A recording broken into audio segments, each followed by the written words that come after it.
What if I told you that every tabletop role-playing game, every single dungeon crawl, political intrigue, or tense negotiation with a dragon is an exercise in game theory? And no, I do not mean games in the casual sense. I mean game theory, the mathematical study of strategic decision-making. You've got to play the game. They are engaged in exactly the kind of strategic reasoning that economists, military planners, mathematicians, and political scientists have studied for nearly a century. But there is something strange happening here. Most discussions of role-playing games focus on storytelling, character building, or world building, and most of the discussions of game theory focused on economics, nuclear war, or politics. Yet a tabletop role-playing game sits directly at the interconnection of these ideas. In fact, I want to argue something stronger. A tabletop role-playing game is, by its very nature, a game theory exercise.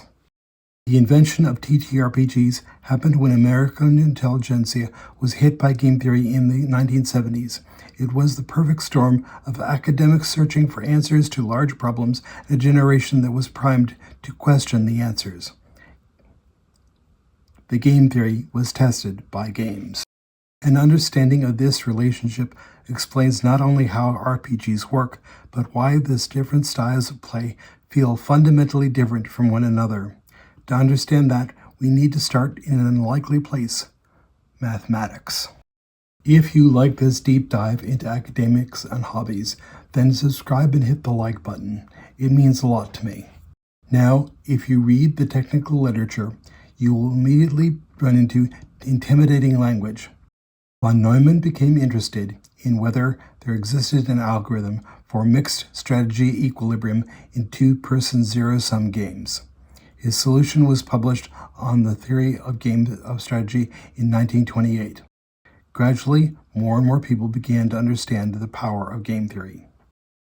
Especially after von Neumann and Morgenstern wrote a ponderous tome entitled Theory of Games and Economic Behavior in 1944.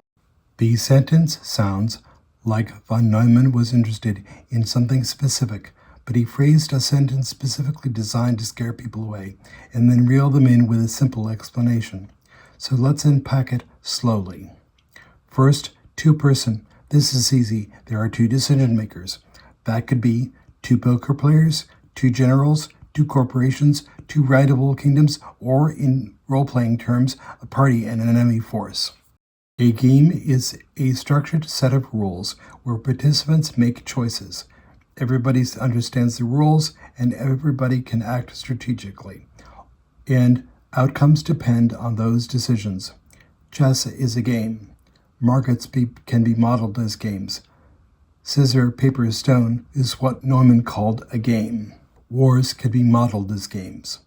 Diplomacy can be modeled as game. And yes, a tabletop role-playing encounter can be modeled as a game. The third unit is zero-sum. This means one side's gain equals another side's loss. If I gain 10 points and you lose 10 points, the total remains 0. Chess is zero-sum. Traditional warfare is often modeled in this way. Many combat encounters in RPGs appear to be zero-sum on the surface. If the dragon wins, the party loses. If the party wins, the dragon loses. Some are cooperative, some are competitive. That distinction matters enormously. Finally, equilibrium. An equilibrium is a stable strategic position. Not necessarily fair, not necessarily equal, but stable. In some situations, one player may consistently have an advantage, yet both players are still acting rationally because changing strategies will not improve their outcomes. Once the simple case had been proven, the logic of game theory expanded it to more than two players and to both competitive and cooperative games. That is, it exploded. At its core, game theory studies what happens when multiple actors make decisions without fully knowing what the others will do. Whenever two or more agents make strategic choices under uncertainty, we can often model their options as a matrix. Imagine a simple problem. Two groups meet in a dangerous forest. Neither side knows Is the other side hostile? Are they desperate? Are they bluffing? Are they stronger than they appear? Each side has two choices: fight, negotiate, retreat, deceive, wait. Immediately, strategy emerges. Poker became a game of hidden information. Chess became a game of constrained strategic possibility. Diplomacy becomes prediction. War becomes probability. And role-playing games became structured uncertainty. Yet, uncertainty still exists because players cannot perfectly predict future decisions. There are too many variables. Poker adds hidden information. RPGs add something else entirely: an adaptive human referee, and that changes everything. Here is where many analyses of tabletop role-playing games stop way too early. People often describe RPGs as collaborative storytelling, and yes, they are. But structurally, something more fundamental happens first. At the beginning of nearly every encounter, players are always asking a hidden strategic question: what kind of game am I in? This may sound abstract, but think about what players actually do. Let's say the party encounters goblins. The question is not, how do we attack? The question one is, are these goblins enemies? Can they negotiate? Can they trade? Can they be bribed? Are they territorial? Can they be manipulated into finding somebody else? Is combat inevitable? In other words, players are attempting to determine whether the interaction is cooperative or competitive. That distinction is fundamental. A village hiring adventurers to eliminate bandits is cooperative. Everybody benefits. The village survives. The party gains money. The first strategic move in many RPG encounters is discovering which type of interaction exists. This is why experienced players often ask questions before drawing swords. The best strategy is frequently information gathering. Think about the fact that murder hobo is equivalent to draw swords and don't ask questions later. Inside the adventuring party itself, tabletop role-playing games function best as cooperative games. This means betrayal should not generally provide a strategic advantage. Mathematician John Nash needed the concept of equilibrium in non-cooperative systems. The famous idea, later called the Nash equilibrium, suggests that relative advantage emerges when no participant benefits from clearly changing the strategy alone. This idea is not particularly explained well in the film A Beautiful Mind. Applied to RPGs, a healthy party reaches equilibrium when no player benefits from betraying the group. Why? Because cooperation creates long-term results. The fighter protects weaker allies, the wizard controls dangerous threats, the rogue solves problems requiring stealth. The healer preserves party survival. Each member specializes, and specialization produces interdependence. This explains why dysfunctional parties collapse. When one player constantly steals loot, sabotages plans, or pursues selfish objectives, equilibrium breaks down. The cooperative game becomes unstable. Eventually, the party fractures, or the campaign ends. This is not merely a social problem, it is a strategic one. Now we encounter something unique to tabletop role-playing games: the games master. Many people imagine the GM as neutral, or purely narrative. But structurally, the GM occupies a strategic role. The GM determines rewards, risks, scarcity, consequence, information accents, encounter design. This means the GM occupies a third strategic dimension. The party is one actor. Opposition forces are another. The GM occupies a third layer, shaping incentives. In this sense, campaigns become a sequence of evolving strategic encounters shaped by human intervention. No computer game quite works this way because the GM changes the game itself in real time. Now we arrive at one of the stranger historical connections.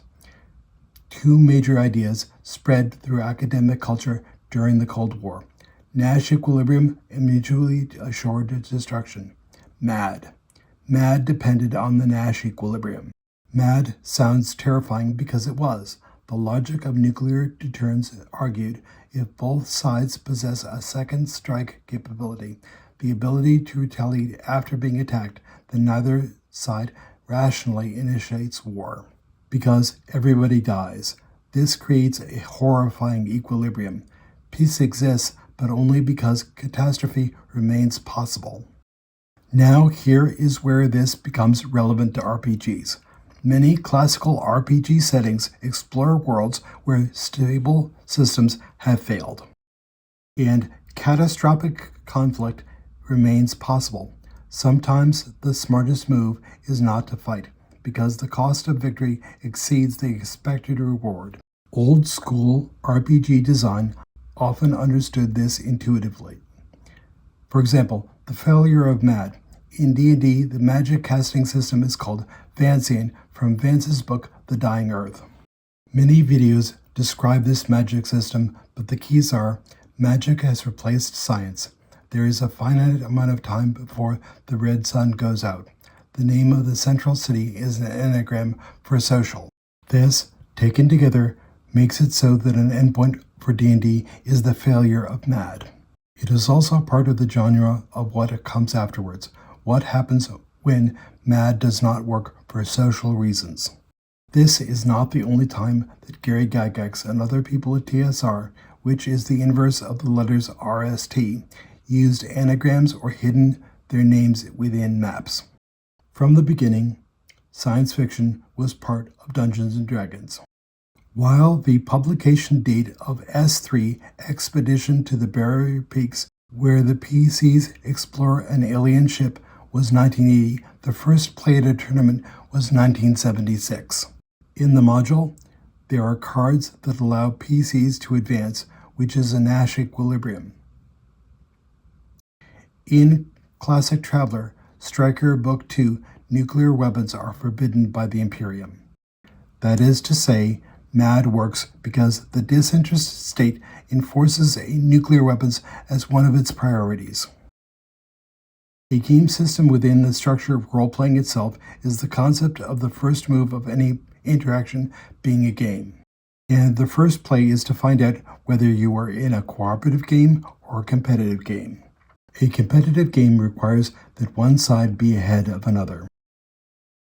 Think of the difference between hiring an NPC to help with the distribution of loot and another one which is a battle. This means a cooperative game is like a contract, whereas a competitive game is like a battle and a war. The first you measure by how much more you have than what you had before, whereas the second is measured by how much more you have than your opponent. Players learn quickly. Not every encounter is balanced. Not every enemy is defeatable, and retreat is a legitimate strategy. The first you measure by how much more you have than what you had before, whereas the second is measured by how much more you have than your opponent. Players learn quickly. Not every encounter is balanced. Not every enemy is defeatable, and retreat is a legitimate strategy. This differs sharply from contemporary assumptions that each encounter should be scaled to player capability. Because statistically, tabletop systems contain too many variables to be sure that all is in balance. Probability distributions alone make certainty impossible. Even balanced encounters can spiral into disaster. The infamous total parry kill exists precisely because uncertainty cannot be eliminated. This is one reason that many players like to return to old school systems, not because they are easier, but because they reward strategic caution. Sometimes the correct move is diplomacy, sometimes negotiation, sometimes deception, and sometimes run away, run away, run away. If we understand RPGs through game theory, several truths become obvious. First, combat is only one strategic possibility. Second, negotiation becomes rational rather than optional. Third, information gathering becomes essential. Fourth, the party itself must maintain cooperation. Fifth, failure is not bad design. Failure is information. It is collaborative, strategic reasoning. Players constantly ask, what game am I in? What incentives exist? What matters? Who benefits? What happens if we choose wrong? That is game theory, which is why role players play games like Nuclear War. First developed in 1965, it was then republished by Flying Buffalo in the 1970s, for when players are too tired to roleplay. There are rules of the game, and in one situation, everybody dies. So the next time someone says tabletop role-playing games are just imagination, remember, every tavern is a negotiation. Every dungeon expedition, every tense alliance, every desperate retreat, every boss fight, every betrayal, even peace treaties. Tabletop role-playing games are, fundamentally, human beings learning strategy through storytelling. We learn how to make decisions in uncertain worlds. Again, if you enjoy this deep dive, subscribe and let me know what RPG encounter taught you the hardest lesson about strategy.